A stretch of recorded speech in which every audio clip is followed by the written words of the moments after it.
అందరికీ నమస్కారం అండి. నా పేరు ఎన్ఎస్ కుమార్. డిప్యూటీ తహసీల్దార్ నుంచి తహసీల్దార్గా పదోన్నతి మాట కృష్ణా జిల్లా నుంచి ఈ మండలం వచ్చాను. ఈ మండలంలో ప్రస్తుతం జరుగుతున్న యాక్టివిటీస్ సార్ క్షేత్రస్థాయిలో అందరూ కొంచెం యాక్టివ్గా తిరుగుతున్నారు, సంతృప్తికరంగా ఉంది. ఇంకా ఇద్దరు ముగ్గురు మనకి అది కూడా వాళ్ళతో మాట్లాడాము. వాళ్ళు కూడా ఇంకా యాక్టివ్గా ఉంటామండి, సాయంత్రం మనం ప్రోగ్రెస్ చూపిస్తామని అని చెప్పారు. నేను కూడా చాలా హ్యాపీగా ఫీల్ అయ్యాను. ఇంకా రీసెంట్గా ఆల్రెడీ అయిపోయింది, 2 విలేజ్ జరుగుతుంది, అది కూడా బాగుంది. ఇక కొత్తగా వచ్చాను కాబట్టి మీ యొక్క సమస్యలు ఏమన్నా సరే స్వయంగా నాకు తీసుకురండి, పరిష్కరించగలమని అక్కడ పరిష్కరిస్తాము. పరిష్కారం చేయలేని ఏమన్నంటే మేము పొలైట్గా ఎందుకు పరిష్కారం చేయలేకపోయామో మీకు ఎక్స్ప్లెయిన్ చేస్తాను. రెవెన్యూకి సంబంధించిన ఏ అర్జెన్సీ ఉన్నా నన్ను కాంటాక్ట్ అవ్వచ్చు మా కార్యాలయంలో.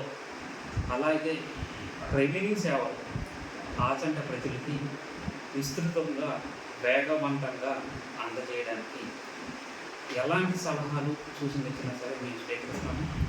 ఇక నుంచి జిఎస్డబ్ల్యూ కానీ, క్యాష్ సర్టిఫికేట్లు కానీ, ఇన్కమ్ సర్టిఫికేట్లు కానీ నా పరిధిలో ఉన్నాయి వేగవంతం చేసి మా కార్యాలయానికి మీరు ఎక్కువసార్లు తిరగకుండా సేవలు మీకు అందుబాటులో తీసుకొస్తారని అందరికీ తెలియజేస్తాను. నిత్యావసర వస్తువుల పంపిణీ అనేది 15 రోజులే ఇస్తున్నారని నా నోటీస్కి వచ్చింది. అలా కాదు, వారం రోజులు ఇస్తారని నా నోటీస్కి వచ్చింది. 15 రోజులు ఇస్తారు.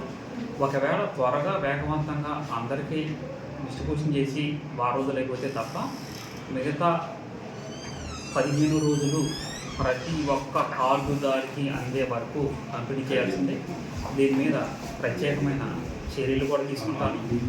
ఒకసారి ఏం చేయాలి ఏంటి అనేది కూడా నేను కూడా రివ్యూ చేసుకుని క్షేత్రస్థాయిలో ఎలా ఉన్నాయి అనేది ఖచ్చితంగా తెలుసుకోవడానికి ప్రయత్నం చేసి లోపాలు ఎక్కడ ఉన్నాయో వాటిని సరి చేసుకుంటాను.